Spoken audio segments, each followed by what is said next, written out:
Hoxe quero falar do patrimonio de fora. O chamo así porque ás veces parece que o único patrimonio que temos é o que hai aquí en Compostela.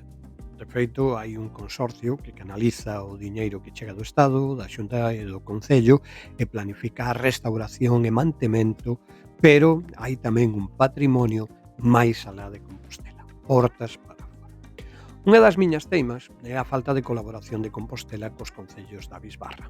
Teño comentado con todos os concelleiros que me teño encontrado e con prácticamente con todos os alcaldes cos que teño falado, non? Esa falta de colaboración, esa sensación de que Compostela vive de costas á Bisbarra. Non é cousa dos actuais gobernos municipais, isto leva pasando décadas, por culpa deses absurdos localismos que temos tan arraigados e que teñen consecuencias pois, como os aeroportos e outras moitas, sin dúbida alguna.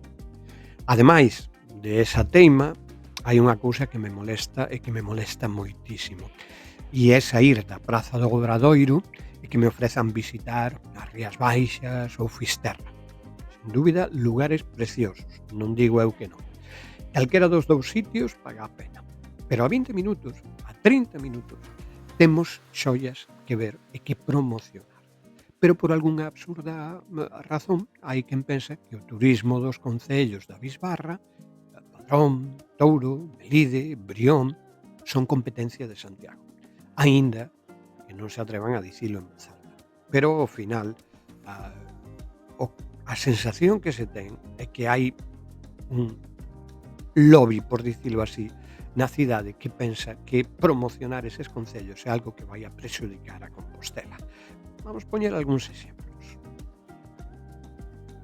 Por exemplo, podemos falar de Ponte Maceira. Agora estes días está a polémica sobre a presa de Ponte Maceira, que Augas de Galicia di que non é prioritaria, non? Por exemplo, en Ames, o Mosteiro de Carboeiro, dicir do Mosteiro de Carboeiro en Silleda, que é unha verdadeira preciosidade que se non pasachedes por ali non sei a que esperades, está, pues eso, a que 20 e tantos minutos das portas de Compostela, non? Está o Pazo de Andeade, entre outros moitos, por exemplo, en Touro. Poño o Pazo de Andeade porque o mellor é un dos menos coñecidos, pero que é unha delicia, exactamente igual que o do Faramello, que o Pazo de Ortigueira, que o Pazo de Oca, está a Casa de Rosalía, que dicir de todo o conxunto da Casa de Rosalía, dos xardíns da Casa de Rosalía, enfrente na propia Iria Flavia está o Museo do Camilo José Cela, bueno, que dicir de Padrón e de toda a súa contorna, non?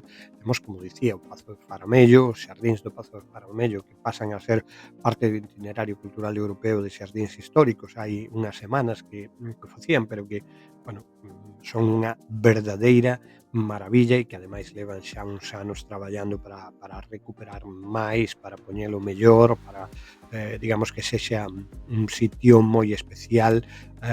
Temos todo este tipo de infraestructuras que hai en case todos os concellos.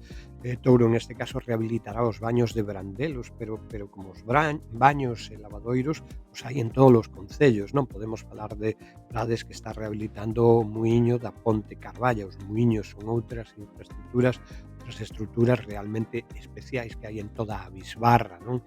O Museo das Minas de San Fins, máis alá da polémica sobre a auga que hai nos seus túneis e como quitala sin prexudicar a ría,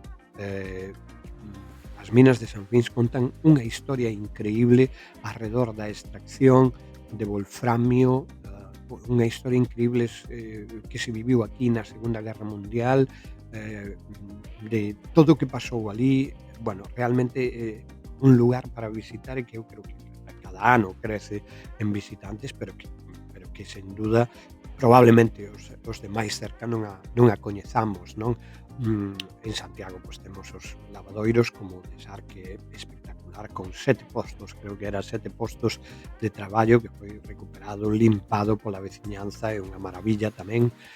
Podemos falar das albarizas do Deza e o Candán, presentábase fai pouco un libro sobre elas, unhas estructuras de pedra que rodeaban as colmeas para que os animais non puideran atacalas, fantásticas. Podemos falar, por desgraza, do deterioro da Torre de Guimarães na Estrada, está en mans privadas, é complicado, saber que facer con ela, pero non debería de pasar demasiado tempo sin que esta estructura pois, pasara a mans públicas e puidera ser restaurada, non? Na Estrada, a poucos minutos de Santiago. Os petroglifos da Peneda Negra e Monte Castelo, o castro de Doade en Lalín, en donde ademais do castro que cada ano se fan novas escavacións, hai un museo espectacular donde ver un montón de cousas.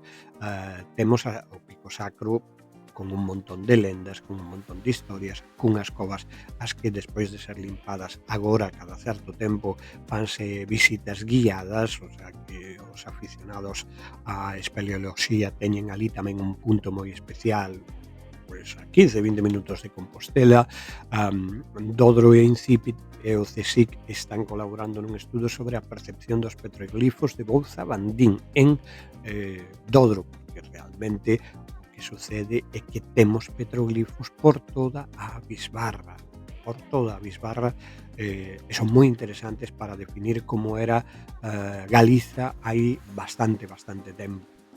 Temos o Castro Valente, que está entre os concellos de Padrón, de Arrois, de Dodro, e é un sitio moi especial. Cando caeu o Imperio Romano, algunhas comunidades fuxiron a espazos altos porque non sabían que ia suceder e para protexerse. Castro Valente é un deses, ten unha historia fantástica, traballouse ali para deixalo descoberto, pero non o suficiente porque se acabaron os fondos, porque non se seguiu traballando, con muros de máis de 3 metros de alto, nun lugar moi especial donde se ve toda a comarca, que merece moito a pena que conseguir que se poda visitar regularmente ese espazo, non?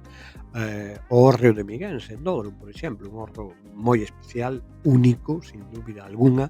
A carón de Dodro está Rois coas xeiras de hórreos, que tamén son moi especiais, e dicir do Pazo de Santa Cruz, en Vedra, o Pazo de Ortigueira, tamén non só Pazo como tal, sino ademais un dos principais produtores de camelias de toda Europa, non? E por resumir, durante anos fun a traballar un par de días ao ano a Fitur, que é unha das principais feiras de turismo de Europa, que se celebra en Madrid. Compostela sempre estaba integrada no stand da Xunta de Galicia e eu pensaba que si os concellos da Bisbarra de Compostela e a propia Compostela se uniran, daba para ter un stand propio, que ia deixar sin dúbida abraiados a todos os visitantes. Compostela pode ser que non o necesite, é verdade, ou si, sería unha forma para desestacionalizar máis aínda o turismo, unha fórmula para que a xente se quedara máis días, un xeito de buscar outro tipo de turistas, porque, por poñer un exemplo, si ti fas unha guía de todos os roteiros da Bisbarra, non só dos de Santiago, sino de todos os roteiros da Bisbarra, e a mandas a todos os clubs de sendeirismo de España, van a quedar sorprendidos porque teñen para camiñar, durante todo o ano ou durante máis de un ano. E se nos metemos en gastronomía, mercados ou museos, que vos vou a contar, non? Pois hai para o mesmo ou para máis. Pois iso, que para cando unha colaboración de verdade entre todos os concellos da Bisbarra que nos converta no tesouro que somos. Para cando esa colaboración Compostela-Bisbarra?